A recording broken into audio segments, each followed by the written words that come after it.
With me knowing what she feels like and smells like, it still fucks with my head. "You going to Mom and Dad's for the party this weekend, right?" Cash asks. She looks at me, her face closing off before she answers. "I'm, not sure." "Who's the guy?" I ask. She looks startled by the question for a second. "Just a friend," she says, wringing her hands together. "What's his name?" I ask, looking over at the guy who has his eyes pointed right at her ass. He's younger than me by a few years.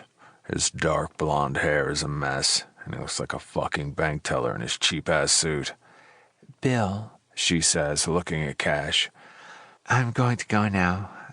I might see you guys this weekend. I'll, let your mom know." She turns, walking back over towards cheap-ass suit Bill, who's watching each step she takes. I have to hold myself back from going over and smashing his face into the wooden table. "When are you going to stop fucking around?" Cash asks. "She's fucking innocent, man," I mumble, shoving my plate away. "So what, T? Because she's not a fucking slutbag like the bitches you normally fuck, you aren't interested?" he asks. And deep down, I know he's right. She was mine from the first time I laid eyes on her at my parents' house. She was sitting outside, laughing with my mom. Right then and there, I knew that she was mine. Then we became somewhat friends. One thing led to another the night of my niece's birth. I finally had her under me, and she rocked my world with the news that she's a virgin. Ever since that day, I try to avoid her. "Gotta go," I say, getting up. I throw some money on the table and look at Liz one last time. Great. The guy is reaching across the table, putting her hair behind her ear.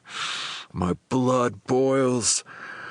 I know I need to get over it or step up to the plate, but either way, I need to make a move.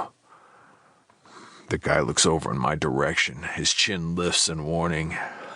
"Game on, motherfucker," I say under my breath, heading out the door. Chapter 1. Liz.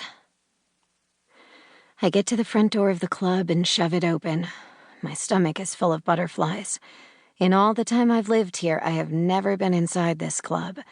I never thought I would even visit, let alone come seeking employment here. The inside is dark, with the only light coming from the bar. "Can I help you?" a very pretty older lady asks. She's standing behind the bar, wiping out a glass. I need to see Mike," I say, taking another small step inside. "Sure, honey. Come with me," she says, walking me down a long hall. She opens the last door.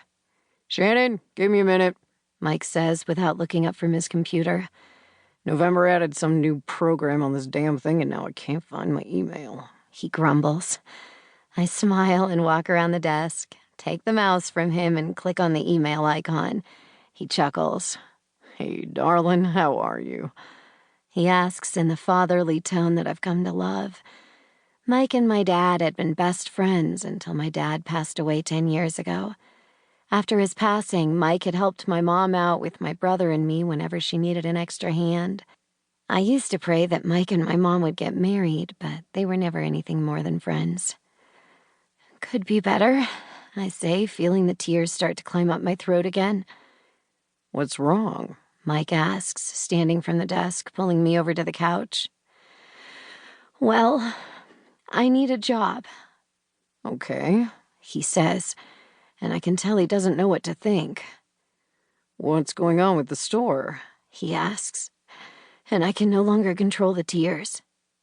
"Tim stole all of our money and I can't tell my mom," I cry, doing a faceplant into his chest.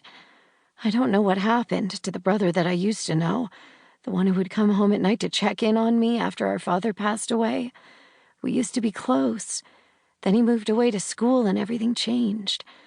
When I graduated from high school, I worked at a local factory for 8 years before it closed down due to the economy.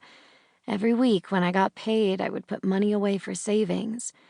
I have always loved to shop, and there were never any stores in town.